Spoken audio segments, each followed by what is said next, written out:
Kabilang si Attorney Harry Roque sa mga kumukondena sa anilay marahas na pagpunta ng PNP sa compound ng Kingdom of Jesus Christ sa Davao City. Kasabay niya, nagpaliwanag si Roque tungkol sa pahayag niya na tila nag-uudyok ng people power laban kay Pangulong Marcos. Nasa frontline ng balitang yan si Rainiel Pawit. Hindi na po ito laban ng Duterte at Marcos. Ang laban po ngayon ay puwersa ng kadiliman laban sa puwersa ng Kasamaan! Kabutihan! Mga kababayan, every Friday po hanggang lumaki, hanggang mapuno natin ang EDSA.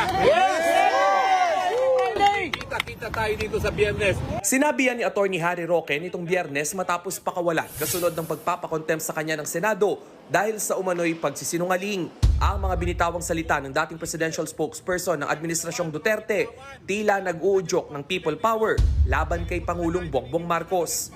Maghuhusga na naman ang mga Pilipino para mapalis muli ang Marcos Jr. kung hindi siya magbabago. Tama! Maituturing daw yang pagtataksil sa bayan. It's one thing to be able to rally against the government. It is another thing to say, let us come together so we could be able to topple down this government. Sa isang pahayag, giniit ni Roque na hindi nagdulot ng gulo ang pagpunta niya sa EDSA. Wala rin daw siyang sinabi sa publiko na kalabanin ng gobyerno o magsimula ng armadong pakikibaka. Kung ito man daw ang paniniwala ng mga kongresista, pwede raw silang magsampa ng kaso laban sa kanya. Isa si Roque sa mga nagtungo sa Davao City para makiisa sa Maisog Rally. Nagtipon-tipon ngayong araw ang mga miyembro at taga-suporta ng Kingdom of Jesus Christ o KOJC mula Plaza Miranda hanggang sa Liwasang Bonifacio. Yan ay para iprotesta ang anilay marahas na paglusob ng mga PNP sa compound nito. Mariin naming tinututulan at kinukundina ang marahas na paglusob at ang marahas na pag-implementa ng warrant of arrest.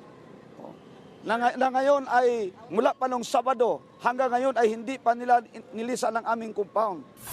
Para naman kay Roque, lantarang pambababoy sa batas ang nangyayari. Hindi lang po ito laban ng KOJC. Laban ng sambayan ng Pilipino po ito dahil kung malalabag nila ang karapatan ng KOJC, mas lalo nilang lalabagin ang karapatan ng mga ordinaryong Pilipino. Nagbabalita mula sa frontline, Rainiel Pawid, News 5. Mga kapatid, Mean Los Baños po. Huwag magpahuli sa mga balita at impormasyong dapat ninyong malaman. Para sa mas malawak na balitaan at diskusyon, mag-follow at mag-subscribe sa social media pages ng News 5.